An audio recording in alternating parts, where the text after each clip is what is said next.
bless the children and the teachers of this world. That works every time. So, quick debrief. What did you learn about the person that you were paired with? Some family history? What else? What did you learn about the person that you were paired with?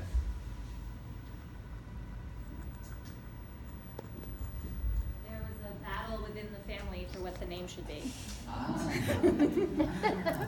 Nice. Anything from over here? Somebody's learned something about the person they were talking to. I saw a lot of good conversation happening over here. Something you didn't know about that person before tonight.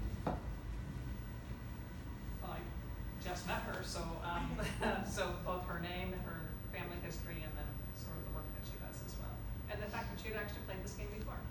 Perfect. So why do we do this? Why is this such a nice way to kind of break the ice? Everyone can share. Everyone can share in it, right? And from this unconscious bias perspective, it's harder to put somebody into an out-group when you have some commonality with them, right? And sharing the story of a name creates that commonality. And so I love the exercise. I encourage you to use it anytime you if you're in this kind of situation or scenario.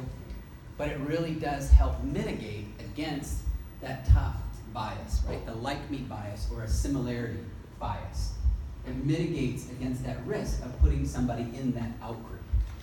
Now,